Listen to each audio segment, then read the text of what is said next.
Jean-Luc Valéry, bonjour, merci d'être avec nous dans la vidéo à la radio sur Résonance FM. Alors, Jean-Luc, tu es déjà venu il y a presque un an maintenant, oui. Et donc, écoute, comme le dossier loup évolue, je pense que ce serait bien qu'on fasse déjà un premier état des lieux. C'est vrai qu'on entend beaucoup parler du loup maintenant, même au plan national. Les médias le relaient. Par exemple, sur France Inter, dernièrement, j'entendais Yvan Levaille, dans son petit édito sur France Inter, qui disait les loups sont tout près de Paris, puisqu'ils sont dans l'Aube. Et donc, il en a profité pour... bien sûr, pour chanter le fameux titre de Serge Reggiani, Les loups sont entrés dans Paris. Alors, écoute, qu'est-ce qui s'est passé depuis un an? Il y a déjà sûrement beaucoup de choses à dire. Il faut un peu faire un petit retour en arrière rapidement. D'abord, il est évident aujourd'hui qu'il n'y avait pas un seul loup sur le massif en avril 2011. On peut même dire qu'il y avait au minimum 5 loups sur le massif et que les faits étaient connus depuis l'automne 2010. C'est une certitude. Ensuite, bien entendu, il y a eu pas mal de rumeurs de braconnage sur Cru, Taux de Rennes et d'autres sites. Et on a commencé à disperser les loups à partir de cette période-là, donc dès la fin de 2011.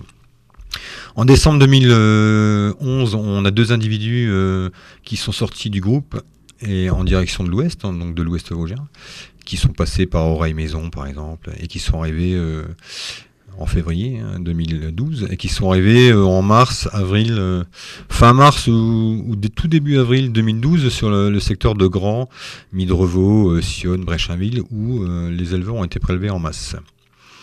Et à partir de là, il semble déjà évident, vu ce qui s'est passé en Haute-Marne cet été et dans l'Aube, et depuis déjà près d'un an, puisqu'ils sont présents en Haute-Marne et dans l'Aube depuis près d'un an, voire plus.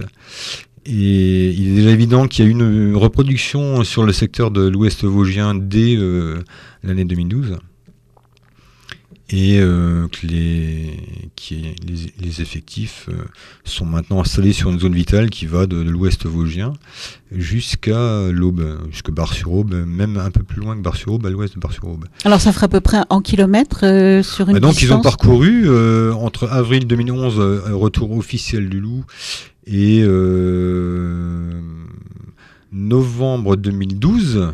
Ils étaient déjà à l'ouest de Bar-sur-Aube, ils ont parcouru, donc en 18 mois, 180 km vers l'ouest. Mmh. Et bien entendu, il est bien entendu qu'ils ont vraisemblablement été poussés à le faire. C'est un développement très rapide, même si le loup procède qui n'est pas explicable simplement par les capacités de dispersion du loup. Alors, ils ont été poussés à le faire.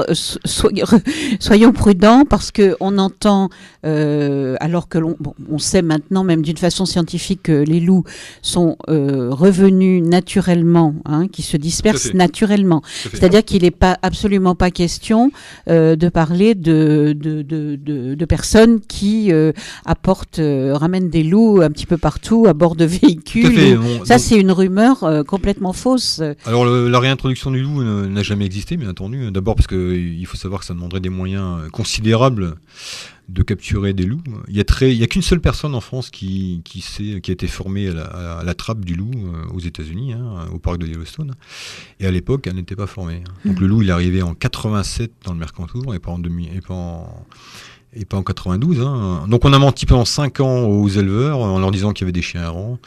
Et aujourd'hui, on peut dire qu'entre les Vosges, et la Haute-Marne et l'Aube, on en est au même point. C'est-à-dire qu'on ment aux éleveurs en leur disant que c'est du chien errant. Il y a même eu des tirs de chiens errants organisés en Haute-Marne, donc le système est toujours le même. C'est manque de transparence totale, déni du loup et un maximum de prélèvements chez les éleveurs. Alors donc là tu parles des éleveurs, on parle des associations, on n'a pas parlé des associations de protection parce que il y a 4 grands acteurs, je dirais. Il y a le loup en premier, il y a les autorités via les préfectures, il y a les éleveurs et puis il y a les associations de protection. Alors est-ce qu'on a avancé puisque par exemple en mars 2012 à la Bresse, donc il y a eu une réunion qui s'est tenue, donc en présence d'éleveurs et en présence, non pas là en présence du loup, mais en présence d'associations de protection. Et en fait, il n'y avait pas de représentants des autorités. Donc la mairie de la Bresse, qui avait été sollicitée, n'a pas souhaité participer à cette réunion. Donc Monsieur Guy Vaxelaire, maire de la Bresse, donc ayant répondu à cette invitation par la négative et en disant qu'il s'occupait directement auprès des autorités de la préfecture, donc de son côté, qu'il ne voulait pas participer à cette réunion. Alors donc en fait, c'était une tentative de rapprocher des points de vue. Alors là, ça fait à peu près un peu plus de 6 mois. Qu'est-ce qui s'est passé? Est-ce que des points de vue ont été rapprochés ou au contraire, est-ce qu'il y a un statu quo? Ce qui ressortait de la réunion très rapidement, c'est d'abord que les éleveurs n'avaient pas reçu tous les moyens nécessaires, que les moyens qui avaient été mis en place en termes de matériel étaient de mauvaise qualité, qu'il fallait beaucoup de temps pour les installer sur les parcs, et que dès le début de la saison, donc l'ouverture des estives en avril-mai cette année, puisque c'était assez tard, ils n'étaient pas prêts ils n'avaient pas fini de monter le matériel, puisqu'il fallait tout assembler. Enfin, c'était assez compliqué, on va pas aller dans le détail.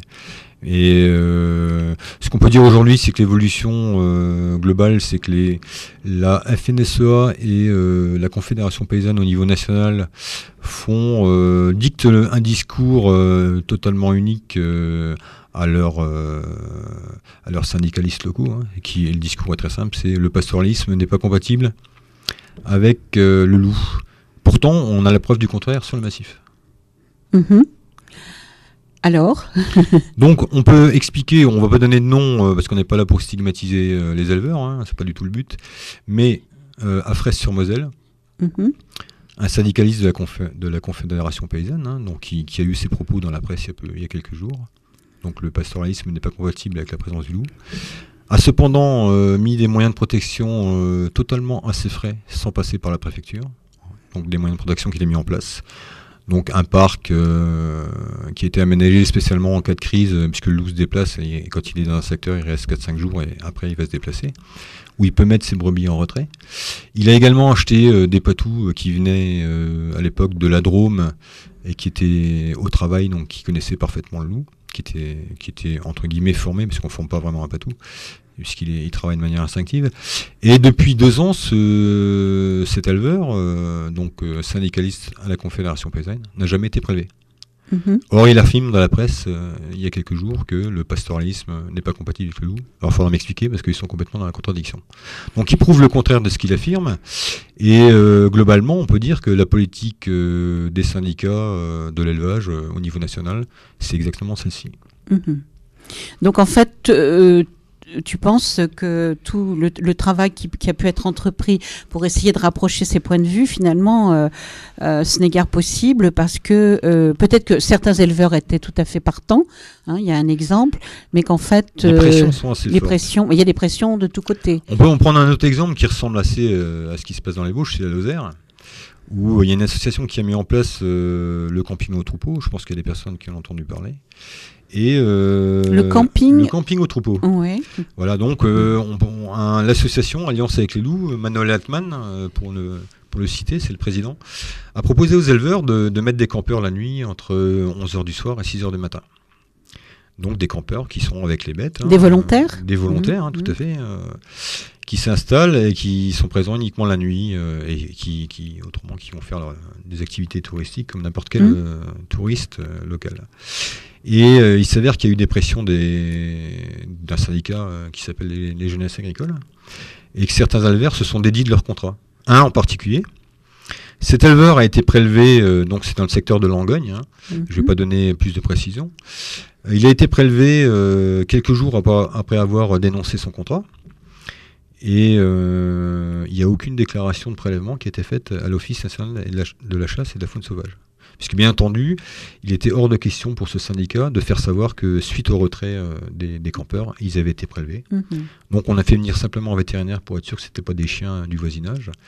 Et les constats n'ont pas été faits. Donc ça s'appelle chercher à pourrir une situation simple qui fonctionne. Et après, on déclare, ces mêmes syndicats déclarent lors d'une manifestation en Langogne qui a eu lieu il y a quelques semaines que le pastoralisme n'est pas possible en présence du loup.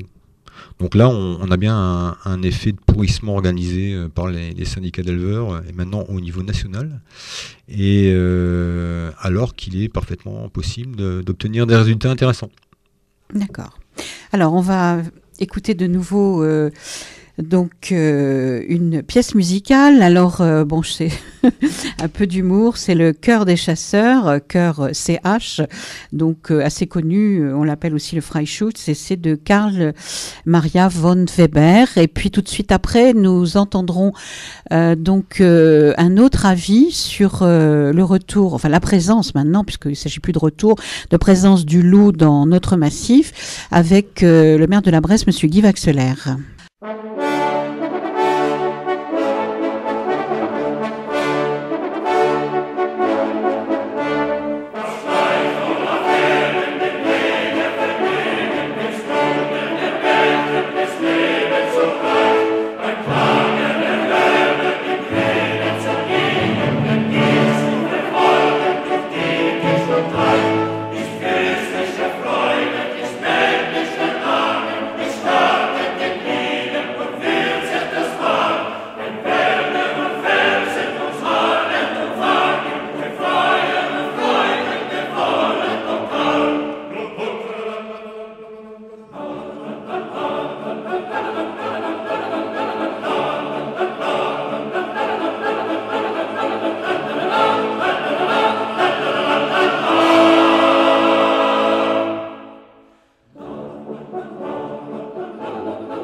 Bon, déjà, moi, j'ai toujours considéré l'incompatibilité du loup avec le massif vosgien, que l'indicateur de biodiversité, c'était pas le seul, et que ça foutait en l'air, il n'y a pas d'autre terme, notre politique pastoralisme mise en place depuis 2-3 décennies. Si on a doublé le cheptel agricole, c'est pas l'effet du hasard, c'est des partenariats avec des agriculteurs, avec le lycée agricole. Et si on a des paysages ouverts maintenant, c'est grâce à ça. Alors maintenant, le loup, il est plus démoralisant pour tout le monde. Déjà pour ceux qui ont des troupeaux, mais également sur le contexte total. On voyait des jeunes s'installer, je verrais mal des jeunes s'installer maintenant avec autant d'inquiétude. Ceci dit, est-ce que le loup... Alors, il y a eu une réunion, effectivement, à Tchefos, proposée par la communauté de communes dans le cadre du plan de paysage, qui a réuni une centaine de personnes. Réunion très, très intéressante, avec un spécialiste en la matière qui n'est pas un anti-loup, mais qui a mis tous les éléments sur la table et qui dit que dans l'histoire, le loup, c'était pas forcément dans les montagnes, c'était plus dans la France rurale.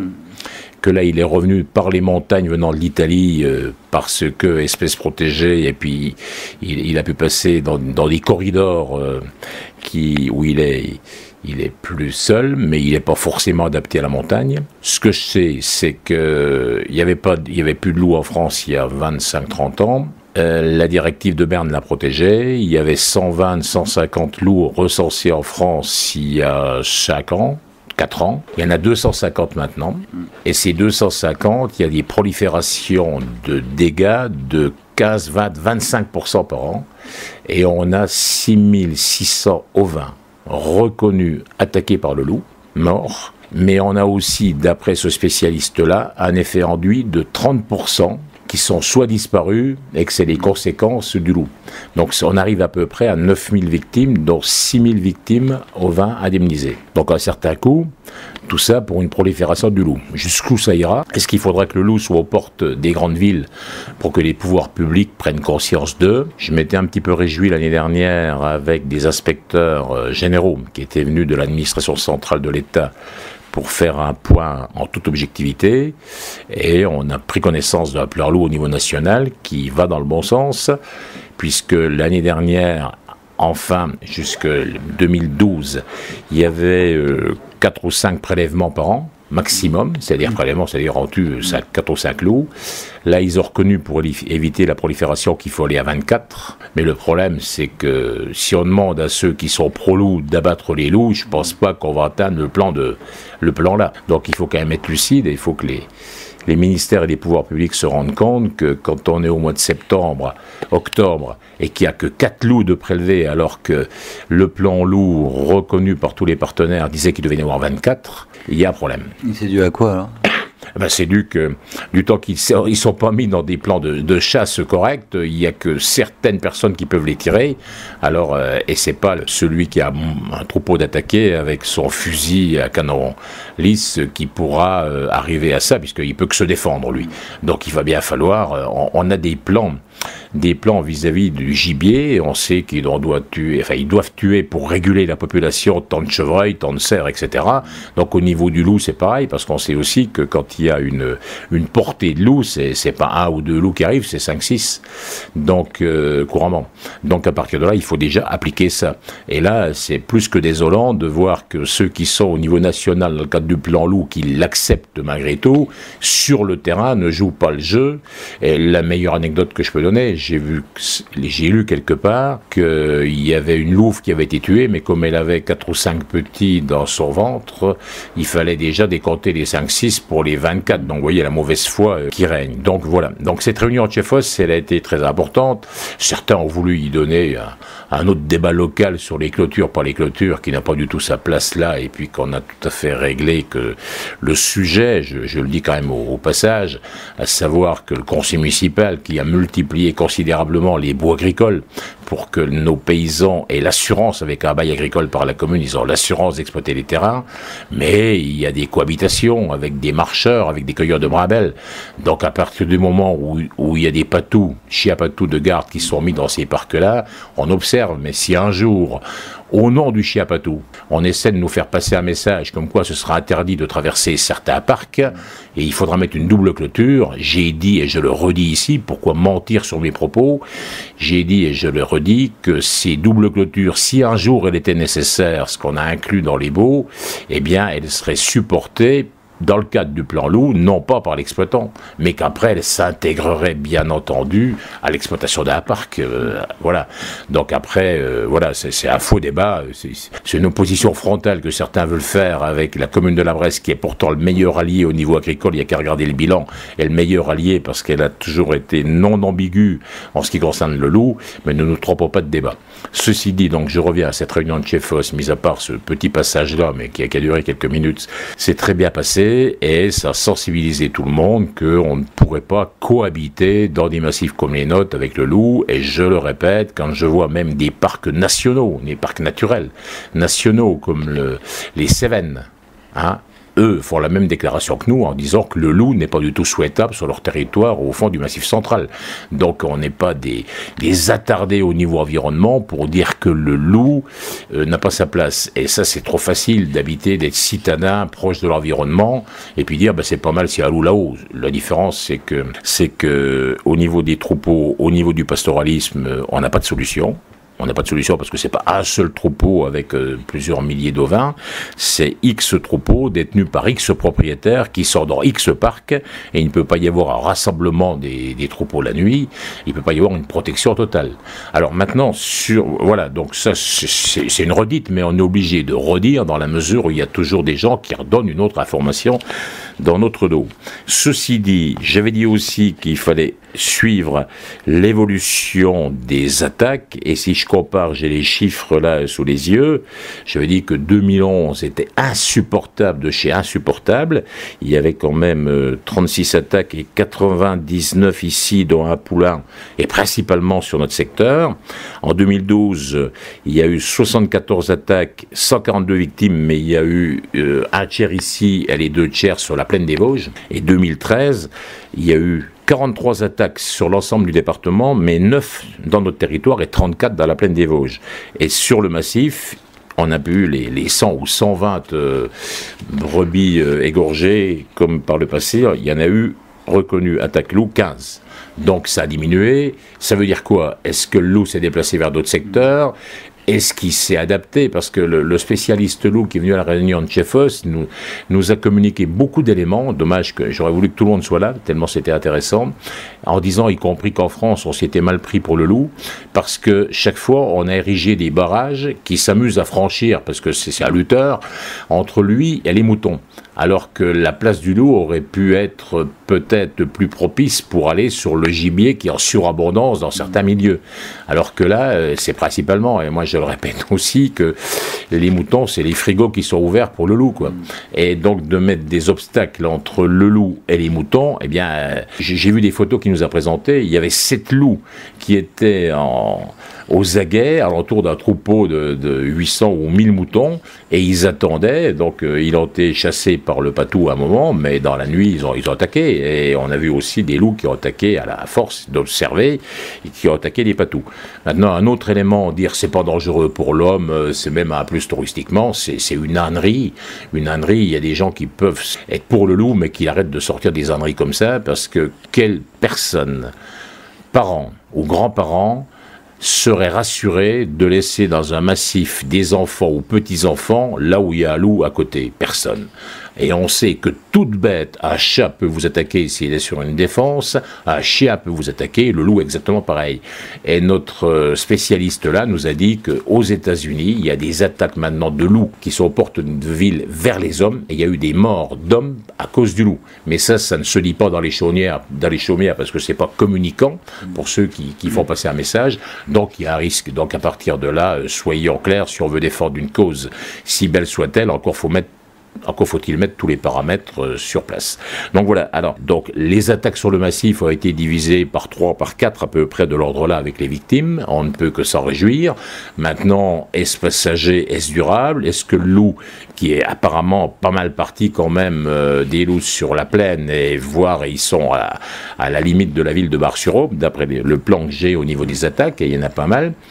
Alors, les étapes qu'il va y avoir après, il y a une écoute qui a été faite pour savoir s'il y avait des louveteaux. Donc là, on vient d'avoir les conclusions. Il y a eu 3 séries d'écoutes. Donc, à une des séries, ils ont répondu affirmativement qu'il y avait des louveteaux.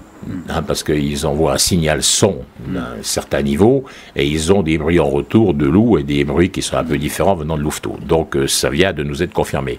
Donc ça veut dire tout à fait, parce que si on revenait dans un cycle avec des loups qui se chassent en meute, il y aurait encore d'autres dégâts. Donc là-dessus, on est très vigilant. Moi, je souligne la réactivité des pouvoirs publics dans le département des Vosges, parce que dès la première année, on a pu être indemnisé, les éleveurs ont pu être indemnisés, alors qu'habituellement, il fallait presque des attaques sur 2-3 ans pour que l'État accepte d'ajouter un département. Là, c'était fait dès la première année. Maintenant, il y a eu des autorisations données par le préfet pour qu'un exploitant puisse avoir un fusil. C'est une bonne chose. On a vu aussi que certaines associations de protection de la nature s'opposaient à cette décision du préfet. Eh ben, moi, je fais partie de ceux qui m'en réjouissent, et je dis qu'il faut continuer, et que le plan loup au niveau national, c'est pas le tout d'avancer avec un rapport qui dit qu'il faut en abattre 25, et encore faut-il l'appliquer.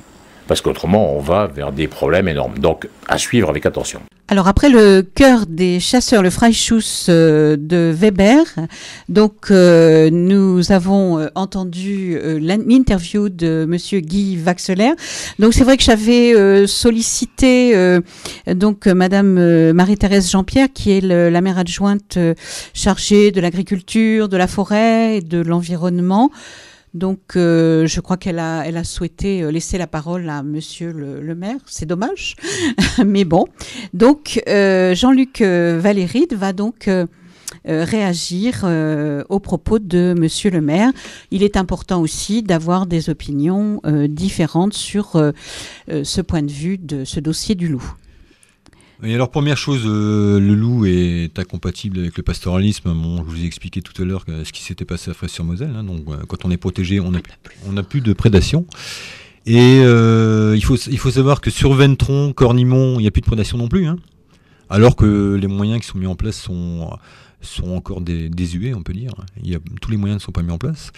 Donc les éleveurs qui ont été prélevés au début du retour du loup en 2011 sont pour la plupart tranquilles.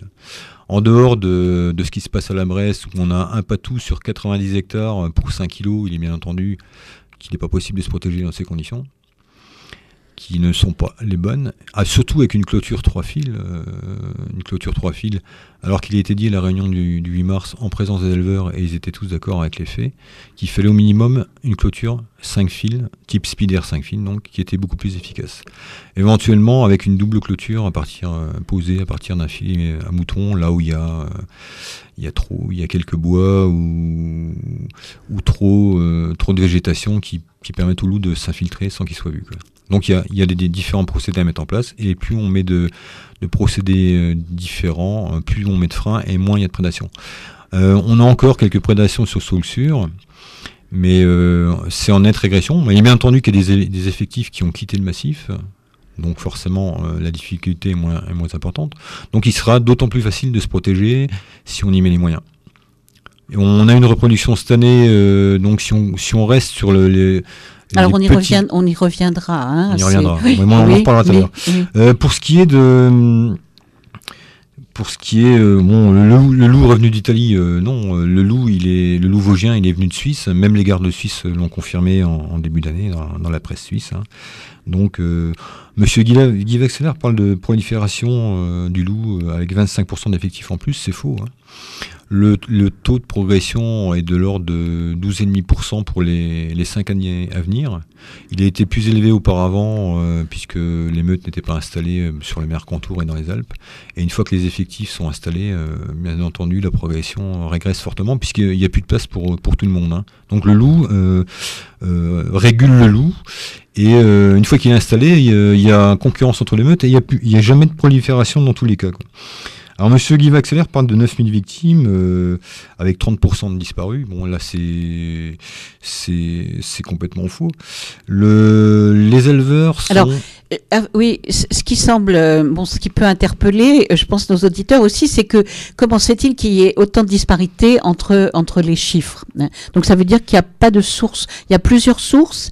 Les sources... Bon, il est reconnu par l'ONCSF. Mais bon, là... Alors, l'ONCSF... L'Office national de la chasse et de la faune sauvage. Il est reconnu qu'il y a, lors de certaines attaques en estive, en milieu totalement ouvert, qu'il y a des pertes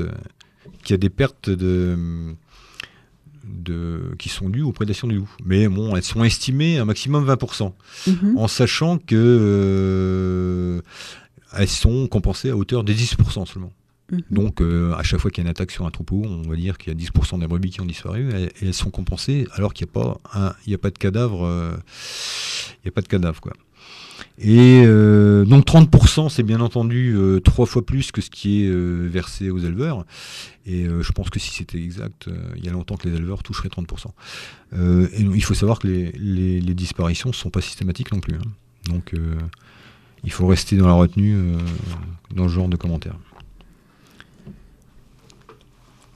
Alors ensuite, oui. Alors concernant le loup aux portes des grandes villes, je vais dire une chose très simple.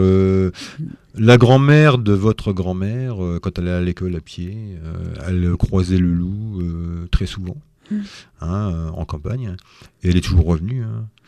puisque sinon vous ne seriez pas là pour l'entendre. Et donc parler du loup prédateur de l'homme, c'est assez stupide, puisque depuis 25 ans que le loup est revenu sur le territoire français, donc il est arrivé en 87 et pas en 92, hein, comme je le disais tout à l'heure, et il n'y a pas un seul cas avéré de prédation sur l'homme. Ça c'est clair et net. Personne ne peut faire la preuve d'une prédation. Alors, on dit que le loup fuit l'homme. Le loup, globalement, on peut dire qu'il se moque de la présence de l'homme. Oui, il est indifférent. Il est complètement indifférent, tout à fait. C'est un animal plus ou moins craintif, c'est certain, mais il est bien entendu que dès qu'il a senti l'odeur de l'homme, il va s'en éloigner rapidement. Quoi. Comme pour beaucoup d'animaux sauvages. Beaucoup d'animaux sauvages, bien sûr.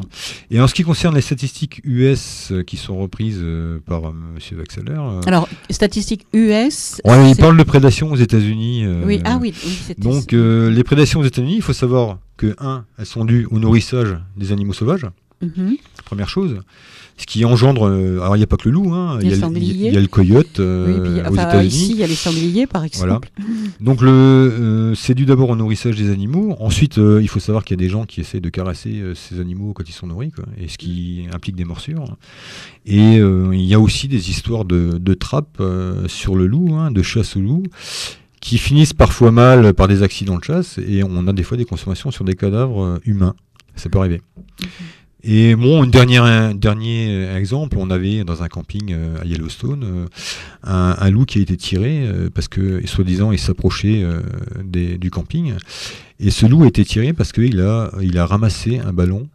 Donc il est parti avec le ballon d'un enfant qui traînait. Hein. Il l'a pas retiré des mains de l'enfant. Hein. Et ce loup a été tiré parce que simplement il avait pris un ballon. Hein, donc le loup est coupable. Il est coupable, mais il est surtout curieux. Donc il a trouvé ce jouet. C'était certainement un jeune individu, hein, un jeune loup. Hein. Il a trouvé cet objet et il l'a pris pour jouer, quoi. Peut-être par instinct de chasse. Hein. Et donc on a tiré ce loup en disant qu'il avait approché les hommes et qu'il était dangereux.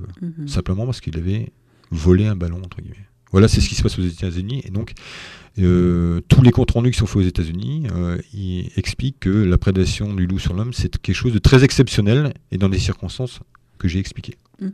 Donc, elle n'existe pas. Globalement, on ne peut pas dire que le loup attaque l'homme délibérément. Alors, d'autres éléments, peut-être, qu'est-ce de qu'on réaction peut dire Oui, bon... Alors, on comprend bien qu'effectivement, là, il y a deux points de vue qui s'opposent, hein, qui divergent, en espérant peut-être qu'un jour ces points de vue pourront de nouveau se rapprocher. Les faits parlent d'eux-mêmes. De toute façon, là j'étais à Sionne hier et à Midrevaux, hein, hier, donc, hein, pour aller voir ce qui se passait. J'étais en forêt et je suis passé sur les parcs.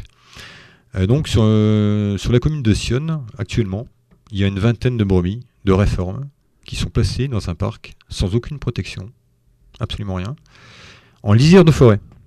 Ce sont des brebis qui valent 50 €. Et une fois que le loup sera passé sur le troupeau, parce que bien entendu, il est tellement accessible. En fait, elles servent d'appât, d'hameçon. Elles servent d'appât, non. Elles sont placées là à bon compte, parce qu'une fois que le loup sera passé dessus, elles vont être compensées entre 100 et 150 €.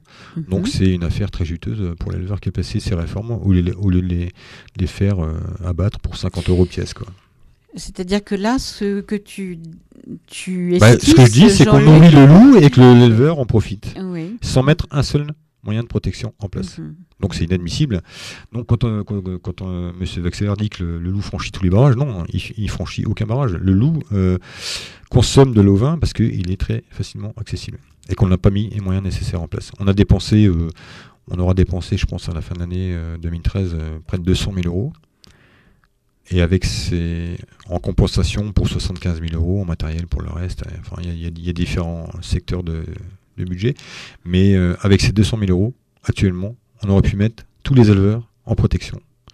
Et on aurait eu 10 ou 12 prédations l'année prochaine, alors qu'il y a une meute qui s'est reproduite. Mais alors là, on a l'impression qu'on est dans une situation incohérente. C'est-à-dire qu'on aurait des moyens, mais on ne veut pas se donner les moyens.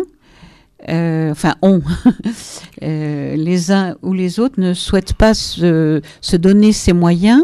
Alors, il y a quelque chose d'irrationnel par rapport au dossier loup. On le sent bien chez certaines personnes. Enfin, on le verra. On va avoir un petit micro-trottoir. On va écouter un micro-trottoir tout à l'heure. C'est vrai que le loup, on l'avait déjà dit d'ailleurs il y a un an, mais on a toujours dramatisé et diabolisé cette présence du loup. Bon, c'est vrai que dans les siècles, les décennies précédentes, on pouvait peut-être encore le comprendre, mais maintenant c'est vrai que ça semble quand même invraisemblable. Et pourquoi ne pourrait-on pas imaginer, alors que ça existe dans certains autres pays, valoriser cette présence du loup? Là, on a l'impression que y a un refus.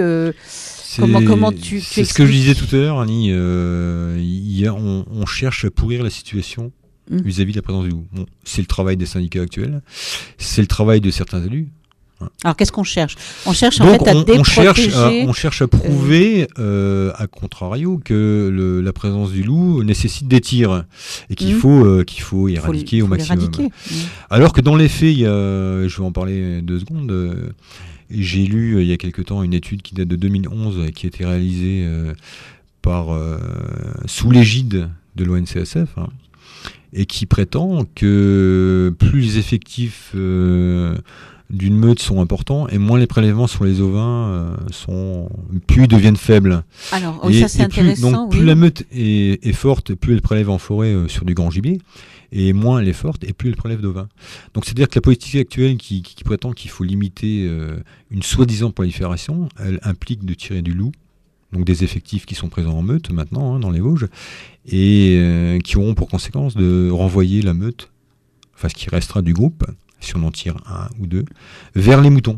Alors qu'une fois qu'elle est installée, comme c'est le cas maintenant, qu'elle s'est reproduite et que l'effectif sera vraisemblablement de 4, 5 ou 6 individus en 2014, ils ont tout loisir de prélever sur la faune cygétique de manière performante sans trop se fatiguer, quoi. En fait, il y a une sorte d'éducation qui se... auto-éducation et auto-régulation des loups qui vont comprendre, qui redeviennent les prédateurs de la faune sauvage. Et non. C'est pas tout à fait. Non. C'est pas une éducation. En fait, le loup s'attaque quand il est en meute aux grosses proies pour une seule raison, c'est que quand ils sont en nombre, ils vont pouvoir y accéder facilement et ils vont avoir une quantité alimentaire importante qui va durer plusieurs jours. Quand ils vont prélever un cerf qui fait 300 kg, il y en a entendu qu'ils vont revenir plusieurs fois sur la carcasse, et parce que le loup ne laisse sa part à personne. Et ça implique qu'au lieu de chasser tous les 3 jours, ils vont pouvoir chasser 1 fois par semaine.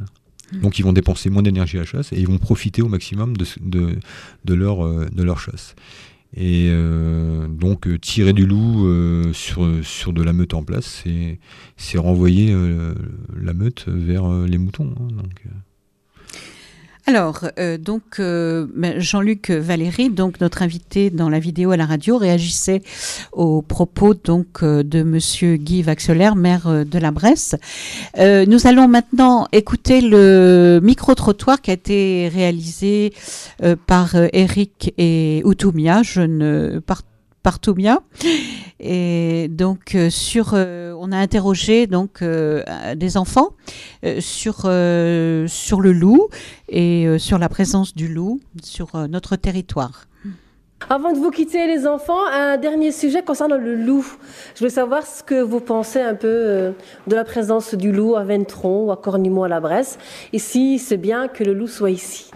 Mes parents ils m'ont dit qu'ils ont fait des louveteaux. Donc c'est qu'il y aura peut-être beaucoup plus de loups s'ils ont fait des louveteaux. Donc c'est pas combien il y en a. S'il y en a 10, il y aura au moins 12 loups. S'il y a un mâle et une femelle et puis les enfants. Enfin, faut se méfier surtout pour ceux qui s'occupent des moutons, quoi. Après, qu'il vit, ça c'est pas un problème. Mais après, il va manger tous les moutons. Alors, faudrait qu'il aille manger ailleurs. Après, des moutons, il y en a plus. En plus, moi j'en ai déjà plus et puis j'en ai racheté 2. S'ils les mangent. Il faut bien les surveiller. Ouais, voilà. C'est un animal comme les autres, il a le droit d'être dans la forêt. Même si il mange des moutons, il a le droit quand même d'être là dans la forêt. Oui, vu qu'en même temps, c'est un peu normal qu'il soit y revenu. Vu que déjà, s'il l'aurait pas chassé, il serait pas revenu. Donc il est revenu chez lui en fait, Ouais. en quelque sorte. Ben, j'ai entendu aussi qu'il y avait un monsieur, il avait le droit de tirer sur le loup, c'est un monsieur de la Bresse. Ça coûte cher, un petit peu cher les moutons, donc c'est un peu... Pour les protéger. Ouais. Moi, j'aimerais bien faire une chose, c'est d'acheter un mouton, puis ensuite d'essayer d'apprivoiser le loup, vu qu'il mange le mouton. Ah, c'est bien. Faut essayer d'acheter un patou des Pyrénées pour protéger sa meute de moutons. Il y a aussi, il y en a les paysans, ils mettent des grillages, mais c'est pas des grillages, c'est pas des grillages qui sont électriques. Alors comme ça, le loup il peut venir facilement. S'ils en mettent des électriques, le loup il peut pas venir. Il aura peur. C'est bien que les moutons, c'est bien que les loups ils tuent les moutons parce que ça nous réveille les moutons quand ils bêlent. Ça vous réveille vous, c'est ça? Et cette année, vous avez été embêté par le loup? Non? Il n'y a pas eu de perte? Je connais quelqu'un qui a vu des petits loups. Des louveteaux? Oui. Ouais, où ça? À la Bresse. Moi, je sais pas si c'est les moutons qui dorment trop ou alors mon papa, parce qu'en tout cas, il les entend pas du tout. Les loups aussi, il peut manger les moutons et aussi il peut nous manger. Non, il ne mange pas les hommes. Avant, il y a très très très longtemps. Maintenant, faut pas... le loup a plus peur de l'homme que le contraire. Oui. Voilà. Merci les enfants. Merci Toumia et merci les enfants. Alors la vérité sort-elle de la bouche des enfants, Jean-Luc? Oui, on peut le dire. Je vais commencer par la dernière réflexion. Le loup mange des moutons, mais il peut aussi nous manger. Alors je vais donner une petite explication. Au Moyen-Âge, ou même durant le Haut Moyen-Âge et même après, les gens, en particulier les éleveurs, vivaient souvent avec leurs bêtes. Donc ça veut dire qu'ils leurs vêtements prenaient rapidement l'odeur de leurs bêtes, que ce soit ovins ou bovins ou d'autres. Il faut savoir que les conditions d'hygiène n'étaient pas celles d'aujourd'hui. On se lavait pas souvent, on changeait pas de vêtements tous les jours. Et il est possible qu'il y ait eu, dans certaines circonstances assez exceptionnelles, une confusion du loup quant à la présence d'une proie qui en fait était un homme. Dans certaines positions, quand l'homme n'est pas debout, on peut prendre un exemple, accroupi en train de casser la croûte en présence du troupeau. On peut imaginer que le loup, détectant l'odeur, ne détectant pas l'odeur de l'homme, mais bien l'odeur d'un animal domestique, qu'il y a eu des confusions et qu'il y a eu des attaques sur l'homme, mais ça restait strictement exceptionnel. Autrement, tout le monde, il y a beaucoup d'historiens qui le disent. Il est connu que pour remplir les églises, le curé aimait bien, défier le loup en disant que c'était un mangeur d'hommes. Il est connu que les crimes à l'époque, pour être camouflés, c'était assez facile. On mettait un cadavre en lisière de forêt et après on constatait que le loup, forcément, oui, s'était approché et puis qu'il avait consommé. Et on disait que le loup avait tué un humain. Il faut savoir aussi que les terres arables à l'époque, puisqu'on manquait beaucoup d'amendements et il n'y avait pas de produits d'engrais chimiques à l'époque. Donc au bout de 3 ans, elles étaient devenues infertiles. Et pour garder des rendements assez moyens par rapport à ce qui se fait aujourd'hui, mais suffisants pour nourrir la famille de l'éleveur, on déclarait des prédations du loup sur l'homme qui étaient destinées strictement à brûler des surfaces forestières de manière à obtenir de nouvelles terres arables. Il y a plein d'exemples comme ça qui sont repris par les historiens. Et il est évident que la prédation du loup sur l'homme, c'est un mythe. Alors, dans ces interviews donc d'enfants, c'est vrai que je les trouve aussi très très matures. Le loup, pour eux, ils en ont bien entendu parler. Alors, soit dans leur famille ou ils semblent bien au courant de ce qui se passe sur le territoire autour de chez eux. Et c'est vrai que, alors, il y en a qui prennent plutôt parti pour les ovins, et puis d'autres enfants qui vont dire ma foi, le loup, c'est un animal comme un autre sauvage. Il a le droit de vivre. C'est peut-être aussi ce qu'on a, on l'avait déjà évoqué il y a un an avec toi, Jean-Luc, mais c'est ce qu'on a un peu oublié, c'est que nous avons, l'homme exploite et colonise les territoires, hein, et donc la nature, finalement, on a l'impression que la faune, les animaux n'y ont plus leur place. Et je pense que le loup en est un bon exemple. Hein. Oui, tout à fait, parce que c'est un grand prédateur qui porte bien son nom. Il y a un enfant qui disait que si on ne l'avait pas chassé, il ne serait pas revenu. Donc il est clair qu'on a éradiqué l'espèce à grand renfort de primes versées par l'État. Hein. J'en avais déjà parlé, mais de primes substantielles. Oui, on peut y revenir. Hein. Pourquoi on tuait les loups voilà. À l'époque, si le préfet ne décrétait pas des arrêtés de tir, sous prime, les paysans ne s'occupaient pas du loup. Quoi. Ils avaient autre chose à faire.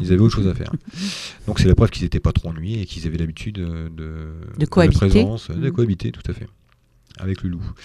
Et bon, ensuite, à partir de la fin du 19e, on a commencé à éradiquer le loup de manière, je dirais, quasi définitive. Ça a duré... En 30 ans, on a éradiqué les 10 ou 15 000 loups qui restaient sur le territoire national. Donc on a perdu toutes les notions de présence et de cohabitation. Et même les chasseurs aujourd'hui ne savent pas vraiment chasser du loup, sauf à mettre des effectifs en place très importants. Et encore, c'est pas systématiquement qu'ils arrivent à un résultat. Donc on peut dire globalement qu'on a perdu toutes les bonnes habitudes et que maintenant c'est simplement une question de volonté politique et de partage. Et il est bien évident que le loup, quand il est installé, je l'ai déjà dit, il n'y a pas 36 solutions. C'est soit on l'éradique, et là on a affaire à une espèce protégée, soit on s'en protège complètement. Et les demi-mesures qui sont mises en place depuis, on va dire 3 ans bientôt, ne sont pas suffisamment efficaces, puisqu'on n'a pas mis tous les moyens nécessaires. Ce qui va engager des compensations encore pendant des années, jusqu'à ce que tout le monde comprenne qu'il est là, et qu'il faut faire... ce qu'il y a à faire pour se protéger, puisque ça fonctionne sur le massif. Mmh. Alors, il y a un autre enfant qui a parlé de naissance de petits, je crois que je les appelais les petits loups, donc ce sont les louveteaux. Alors, je voudrais revenir donc en fait sur 2 choses. Donc, l'Office national de la chasse et de la faune sauvage. Je voudrais qu'on parle des comptages, parce que je pense qu'on entend parler on entend quand même parler de comptage de loups, et notamment ces comptages de loups permettent, normalement ils sont effectués pour recenser le nombre de loups sur le territoire, normalement, et donc notamment il y a eu le jeudi 29 août dernier un comptage de loups, c'était le dernier de la saison, je crois. Alors, donc il a été mis en place pour repérer s'il y avait eu ou non des naissances. Donc parce que alors il y a toute une procédure, hein, donc les techniciens, il y a un protocole, ils appellent, ils hurlent aux loups pour essayer que les loups, les vrais, le répondent. Et en fait, on peut vérifier qu'il y a des louveteaux, parce que si les louveteaux répondent, ils n'ont pas encore mué. Et donc, en fait, ils jappent, ils aboient, et c'est ce qui s'est passé ce fameux jeudi 29 août. Donc, ce qui a permis de décréter qu'il y avait eu de confirmer qu'il y avait eu naissance de louveteaux. Donc, dans le Haut-Rhin, sur les crêtes, hein, enfin c'est vraiment en limite entre les Vosges et le Haut-Rhin, et donc non loin de la ferme auberge de Dufresne. Oui. Et monsieur le préfet des Vosges, qui avait annoncé quelques jours auparavant qu'il n'y avait pas eu de naissance cette année, donc a immédiatement communiqué de nouveau pour annoncer cette fois qu'il y avait bien eu naissance. Alors, peut-être en quelques mots, parce que l'heure tourne, quelques mots sur cette ONCFS, donc Office national de la chasse et de la faune sauvage. On entend toujours parler d'eux quand on parle de dossier loup. Et puis, cette naissance, qu'est-ce que ces naissances, donc ça veut dire constitution d'une meute, vont entraîner? Oui, bon, en 2 mots, dans Donc c'était bien le 29 août. Jeudi 29 août, jeudi 29 août 2013. Donc c'était une confirmation. Il faut savoir que les techniciens de l'Office national de la chasse et la faune sauvage sont tenus de donner des éléments formels à la préfecture et que vraisemblablement ils avaient déjà détecté avant il y avait eu plusieurs comptages, la présence de, mais qui demandent toujours une confirmation. Maintenant il faut bien savoir que il est difficile de savoir combien il y a d'effectifs, que ce soit en adulte ou en louveteau, hein, c'est toujours très approximatif. Alors le petit garçon qui dit il y en a un qui parle d'une naissance d'une douzaine. Non, il n'y a jamais 12 louveteaux. Non, quand il y a 12 louveteaux, c'est qu'il y a eu une reproduction multiple. Ça arrive quand le loup est sous pression de chasse, c'est-à-dire que au lieu d'avoir une seule femelle qui fait des jeunes, on peut estimer, parce qu'il n'y a pas d'études sérieuses qui ont été faites, mais on peut estimer que dans 25% des cas, s'il y a une forte pression de chasse sur le loup, on peut avoir des reproductions multiples, c'est-à-dire 2 femelles, et on peut avoir 12 louveteaux, effectivement. Alors qu'en général, donc, le loup alpha, c'est-à-dire le loup dominant, celui qu'on appelle le loup alpha, il a une seule compagne. Oui, non, mais on dit que le loup est fidèle à sa femelle, mais en fait, dans les faits, c'est totalement faux. Un peu comme les humains. Voilà, c'est tout à fait comme ça. Donc il va passer d'une à l'autre, à moins qu'il ait une femelle très dominante, où là, ça sera plus difficile, puisqu'elle va empêcher les autres de se reproduire. Elle va même bloquer l'œstrus chez les femelles concurrentes, on va dire. Mais c'est pas forcément le cas. Hein. Donc non, c'est... En général, une portée... Une portée, c'est 4 à 6. La première, c'est toujours un peu moins, elle est toujours moins bien réussie, parce qu'il faut un peu d'expérience pour donc il y a beaucoup de louveteaux souvent qui meurent lors de la première... Il se dit qu'il y aurait, sur une portée, par exemple, de 6 ou 7 maximum, on aurait 2,8, c'est une statistique, louveteaux survivants après l'hiver. Parce que c'est le passage de l'hiver qui est le plus difficile. Alors en général, les louveteaux naissent... Ils naissent dans 85% des cas en mai ou juin. Donc, mais il y a des naissances à partir du mois de février, c'est déjà arrivé, jusqu'au mois de septembre, c'est déjà arrivé, voire même au mois d'octobre. Mais ça reste très anecdotique. Mais il n'y a qu'une période de reproduction. Tout à fait, la période de reproduction, c'est généralement janvier-février, ça dépend des années. Donc là, en fait, les louveteaux vont devenir adultes au bout de... Alors, ils sont louveteaux jusqu'à l'âge de 10 mois, après ce sont des louvards, quoi. Après de jeunes loups... alors ils finissent par l'éducation à la chasse, elle commence à quel moment?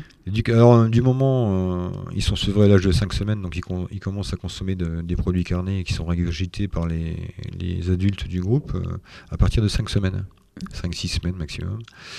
Et il est bien entendu qu'on les amène pas à la chasse, hein, parce qu'ils sont assez fragiles. Souvent même les adultes, durant la période du sevrage, les adultes de la meute sont écartés du groupe, de la tanière, hein, parce que et quand ils jouent éventuellement avec un louveteau, s'il y a beaucoup de jeux, l'interaction entre les différents individus est souvent réglée par le jeu. Il n'y a aucune violence. Après, on sait qui est le chef et qui est le sous-chef. Chacun va trouver sa place. Sa place par le jeu dans la meute. Donc souvent les adultes sont écartés du groupe le temps que les louveteaux soient, on va dire, un peu plus indépendants, quoi. Et ce qui explique qu'il y a des dispersions en été. Et après, ils vont à la chasse, ils vont commencer à la chasse vers l'âge de 7, 8, 10 mois. Quoi. Donc peut-être là, parfois un peu plus tôt, mais bon, c'est plus exceptionnel. Quoi. Alors en fait, tout dépend du contexte. La naissance de louveteaux va entraîner davantage de prédation. Alors il faut bien se nourrir. C'est pas le cas sur le massif. Hein. C'est sûr, quand il y a des louveteaux, ils sont moins mobiles, puisque quand on a 5 louveteaux avec 2 adultes qui s'en occupent, on ne peut pas se permettre de les déplacer sans arrêt. Donc, il faut savoir qu'à chaque fois qu'ils déplacent les louveteaux, il y a souvent des pertes. Quand une tanière a été mal préparée, qu'elle a été inondée par un orage ou qu'il y a une présence humaine trop forte, ils vont les déplacer et souvent il y a des pertes. Et bon, c'est pas le contexte actuel, mais donc ils sont moins mobiles et vu les circonstances, le nombre de proies potentielles vulnérables sur le massif, je pense qu'on devrait avoir de gros taux de survie si on ne l'a pas un hiver trop rigoureux. Et on pourrait très bien avoir 65% de taux de survie, hein, comme c'est souvent le cas dans de bonnes conditions. Maintenant, si on avait un hiver très rigoureux, on pourrait avoir un seul louveteau survivant à l'entrée du printemps. Donc, de toute façon, ces louveteaux ne se reproduiront pas. Enfin, ces louveteaux qui seront devenus louvards puis jeunes loups ne se reproduiront pas en 2014. Hein. Donc, ça reste une meute. Voilà. C'est ce qui est dit, c'est à partir de l'âge de 24 mois qu'ils sont en mesure de se reproduire. Ce qui reste peut-être à confirmer quand même. Quoi qu'il en soit, le but premier du loup, c'est quand même de s'intégrer dans la meute qu'il a vu naître. C'est pas forcément de se disperser. Même si on peut avoir des individus qui sortent du groupe et qui reviennent quelques mois plus tard au sein de la meute. C'est arrivé en Haute-Marne l'hiver dernier.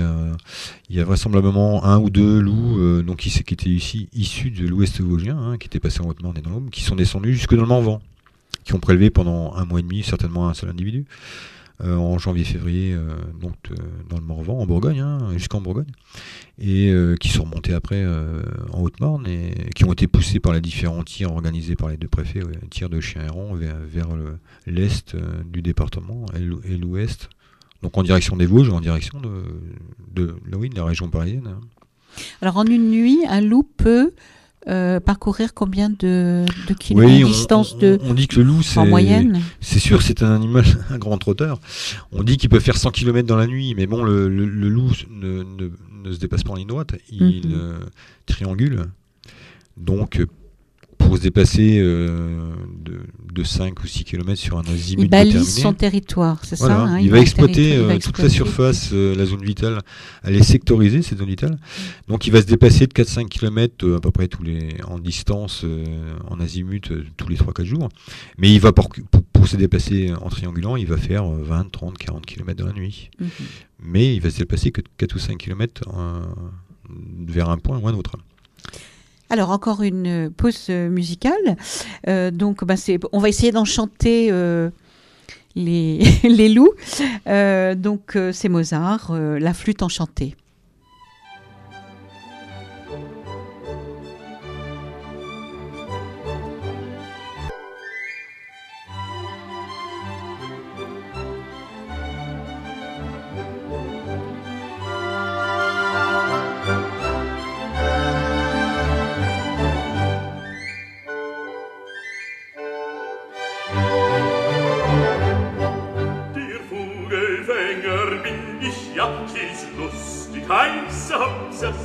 Ich Vogelfänger bin bekannt, bei alt und jung im ganzen Land.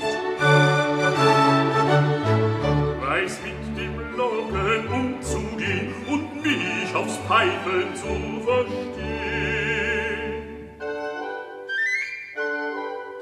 Drum kann ich froh und lustig sein, denn alle Vögel sind ja mein.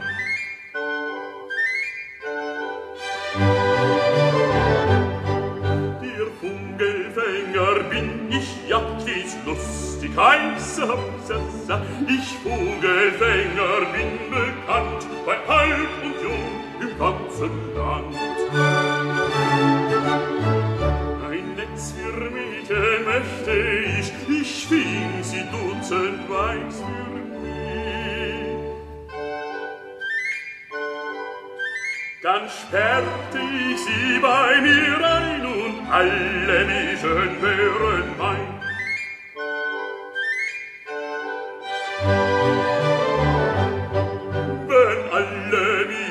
Wären mein, so tauschte ich brav Zucker ein, die welche mir am liebsten wär, ja heb ich gleich den Zucker her.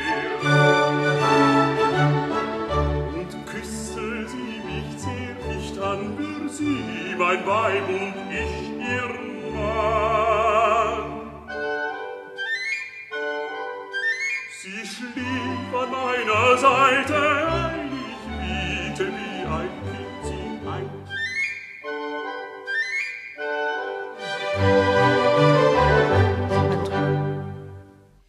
Alors, nous retrouvons Jean-Luc Valéry dans la vidéo à la radio, donc sur une spéciale loup. Jean-Luc Valéry que nous avions reçu il y a un petit peu plus d'1 an. Donc, on essaie aujourd'hui de faire le point Et puis de voir un petit peu ce que pensent les uns et les autres.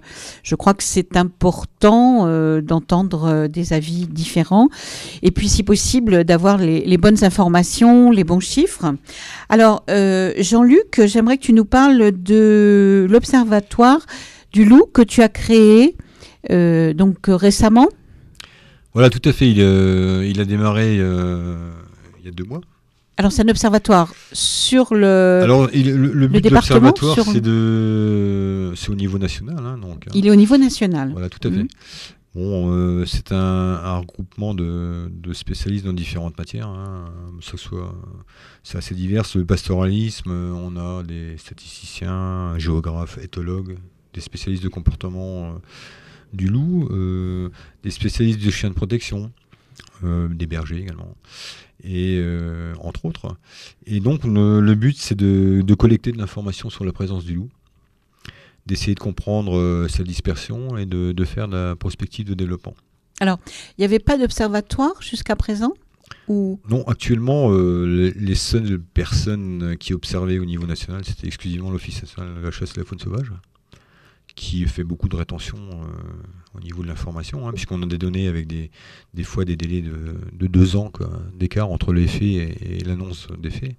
Donc, ce qui, bien évidemment, ne permet pas de faire de la prospective de développement d'espèces. Nous, c'est notre but, et le but ultime, c'est bien entendu de lancer des alertes localement, hein, très locales, hein, comme c'est fait dans les Vosges, dans les Pyrénées actuellement, dans le Jura, en Haute-Marne, dans l'Aube. Il y en a déjà plusieurs qui sont en route. Alors, il y en a une à Saussure, ça a été très vite. Tout à fait, à Saussure. Au col de Lovie, oui. Il y a un bélier qui a été prélevé, presque entièrement consommé, d'ailleurs. Donc, pas une petite bête. Voilà, donc ils sont revenus plusieurs fois sur leur proie pour régurgiter. Plusieurs loups. Oui, peut-être qu'aujourd'hui, ils ont amené les louveteaux sur la carcasse pour commencer à leur apprendre à consommer, à ouvrir la panse, etc. Parce que le loup ne sait pas chasser naturellement, et c'est un apprentissage qui est fait par les adultes. Alors donc là, l'éleveur par un réseau... Nous suivons au maximum les déplacements du loup, nous obtenons des témoignages, des photographies. Je peux donner un exemple, une dernière photographie reçue, en ce qui concerne les Pyrénées-Orientales, puisque officiellement il y aurait 1 ou 2 individus seuls, donc non regroupés, sur le département des Pyrénées-Orientales. Il y a eu des prédations il y a encore 3 semaines. Et dans les faits, il s'avère que la zone vitale de la meute qui est déjà en place sur le département est à cheval sur la frontière, un peu comme sur la ligne des crêtes dans les Vosges. Hein. Là, elle est à cheval sur la frontière espagnole et française. Et du côté espagnol, on obtient des photographies avec 3 loups. Et du côté français, on obtient éventuellement une photographie avec un animal. Et on nous dit qu'il y a un animal alors qu'il est déjà installé en meute. Et c'est exactement ce qui s'est passé pour l'ouest vosgien, puisqu'ils sont produits très certainement en 2012. Vu les dégâts, on va avoir à peu près 200 prélèvements, entre 200 et 250 prélèvements sur l'ouest vosgien, la Haute-Marne et l'Aube d'ici à la fin on va dire au 15 novembre. Hein, ce qui est là, ce sont des prévisions. On est déjà à 200 là, hein, ouais. Donc on sera pas loin des 250. Voilà, donc nous recueillons un maximum d'informations, hein, nous attendons des témoignages, des photographies, enfin toutes les données possibles et exploitables. Alors, pour savoir ce qui se passe. On peut te joindre. Donc il suffit de passer sur l'Observatoire du loup, hein, vous tapez Observatoire du loup sur un moteur de recherche sur Internet et vous tombez immédiatement sur le site. Après, tout est mis en place pour que vous puissiez témoigner, apporter de l'information et qui sera traité en toute confidentialité, hein, puisque bien entendu on n'en révèle jamais le nom des témoins, hein, et quelles que soient les circonstances. Par contre, on va immédiatement traiter les informations, hein, et on va lancer, si possible, c'est souvent possible, une alerte une alerte où on va donner une explication sur la situation actuelle, quoi, parce qu'on fait aussi des situations très localisées, hein, département par département, voire même plus réduites, sur des secteurs plus réduits, qui permettent aux gens, même aux éleveurs ou à d'autres professionnels, de savoir ce qui se passe dans les faits, et pas simplement avec le recul de 6 mois à 1 an qui est obtenu jusqu'à présent. Donc là, voilà un outil intelligent et fiable et qui permet justement d'anticiper, enfin qui permet d'obtenir des informations et de suivre ce loup. Donc, alors ici, effectivement, on est plutôt intéressé par le département, enfin les Vosges, la Lorraine et départements limitrophes. Bien sûr, la Lorraine est suivie, oui. Y compris. Et donc, vous avez reçu jusqu'à présent beaucoup d'informations ? Oui, tout à fait. On a lancé des alertes sur le Jura, puisque ça a bougé récemment, sur les Pyrénées-Orientales, bien entendu sur les Vosges, sur la Haute-Marne, sur l'Aube. Et il y a on a d'autres données en cours, mais on essaie d'avoir un maximum d'informations et de recouper le plus possible pour être quasi certain de ce qui se passe, quoi. Et donc des fois ça demande un peu plus de temps. Et prochainement, on va essayer de mettre en place un récapitulatif global et une prospective pour l'année 2014 au niveau national. Donc, on va un peu essayer de voir où les risques de prélèvement seront plus forts, où les risques de dispersion sont importants. Et donc on va donner, on va pas donner des dates ni l'heure exacte, bien entendu, mais on va donner des informations qui seront certainement pérennes et démontrées en 2014 sur la dispersion du loup au niveau national. Alors si on veut être optimiste finalement, quand même, on se dit que alors le retour avéré du loup, donc là avec une information fiable, c'était 2011 dans les massifs, enfin dans les Vosges. Donc il y a des choses qui avancent, il se passe petit à petit. Bon, c'est vrai que ça avance peut-être pas en ligne droite et tout le monde, il n'y a pas un front uni. Mais on parle du front du loup, mais alors, d'abord le terme était mal choisi. Le front, non vas-y, pardon. Le front du loup. Le front, ça implique un état de guerre. On ne soit pas en guerre avec le loup.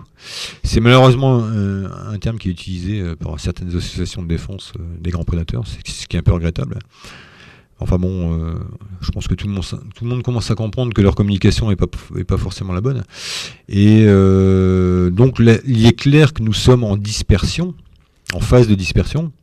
Après, les meutes s'installent et quand plusieurs meutes sont installées, le loup fait concurrence au loup.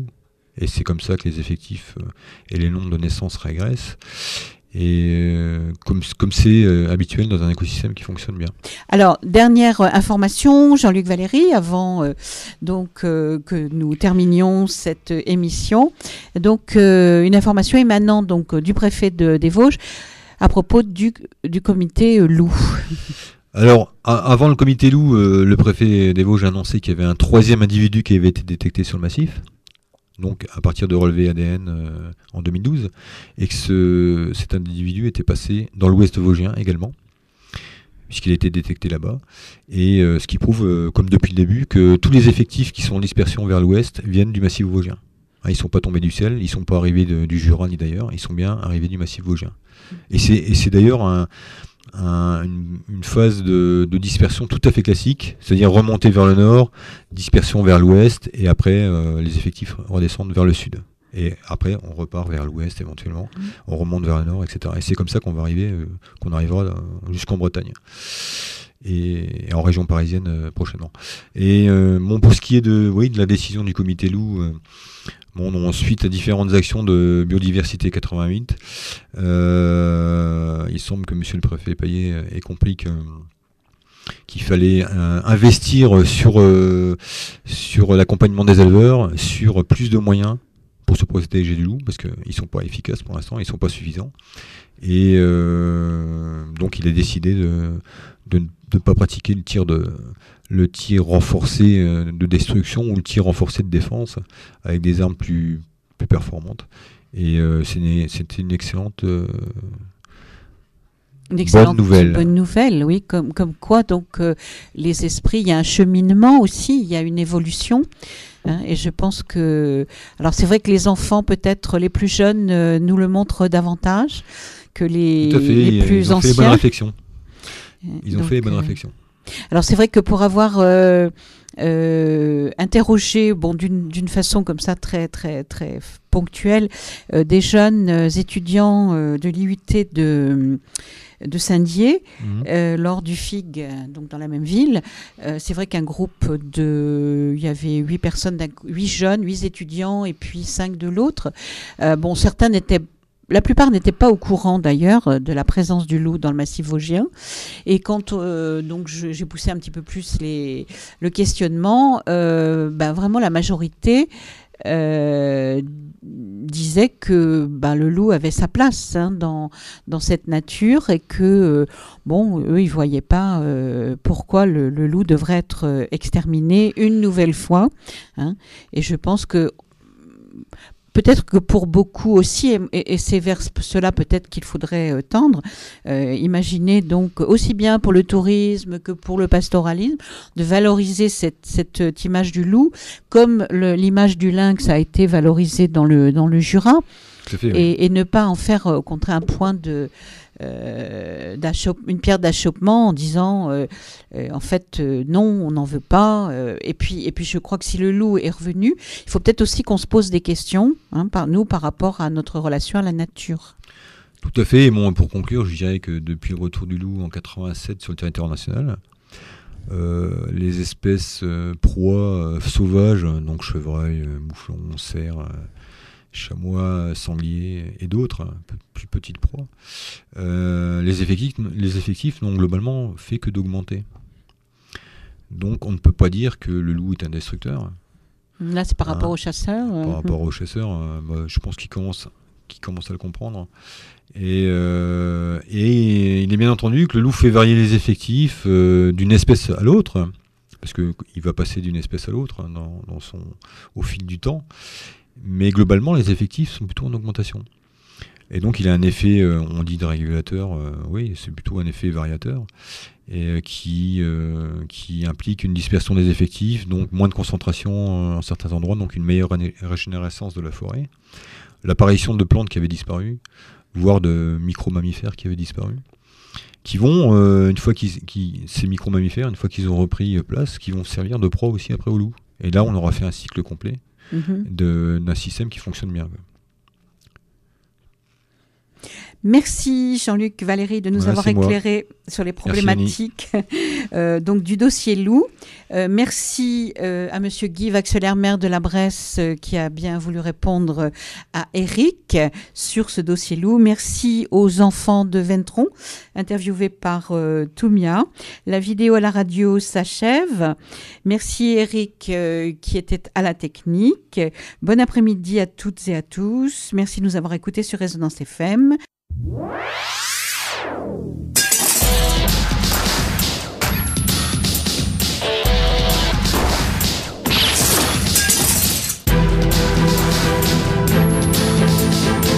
La vidéo à la radio.